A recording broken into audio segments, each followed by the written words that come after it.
MP board के class 10th के बच्चों का 19 फरवरी को इंग्लिश का जो एग्जाम है उसके लिए बहुत इंपॉर्टेंट एक्सरसाइज बताने जा रहा हूं। इसको जरूर अच्छे से देख लेना, कारण के साथ बताऊंगा ताकि आपका बेसिक भी अच्छा हो जाए। देखो, फिल इन द ब्लैंक्स है तो राम इज सिटिंग, खालिस्तान में आपको कुछ भरना है, राधा एंड सपना, तो बिटवीन या फिर अमंग। तो यहाँ पे पहले से बिटवीन भरा है जो कि सही है। क्यों सही है? क्योंकि अगर दो व्यक्तियों के बीच में अगर कोई बैठा है तो बिटवीन लगेगा, और बहुत सारे मतलब व्यक्ति हैं और उसके बीच में कोई बैठा है तो अमंग लगेगा। तो यहाँ पे दो व्यक्ति हैं, राधा और सपना, तो उसके बीच में क्या लगेगा? बिटवीन।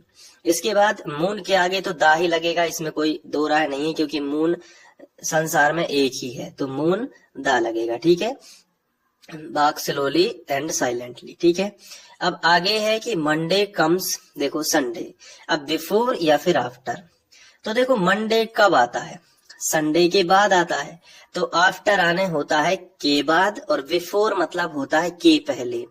तो संडे के बाद ही मंडे आता है, तो यहाँ पे आफ्टर बिल्कुल सही भरा है। आगे देखिए, चौथा है वीक और खालिस्तान छोड़ा गया है, ओबे अवर टीचर।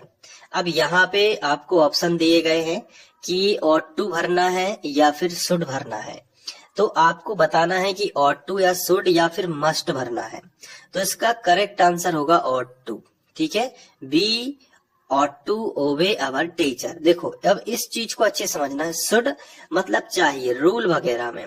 मस्ट मतलब ऐसा करना ही चाहिए।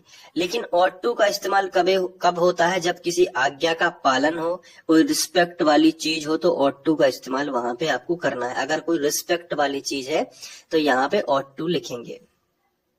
अगला है द बुक इज, फिर इसके बाद खालिस्तान छोड़ा गया है, फिर इसके बाद लिखा है द टेबल।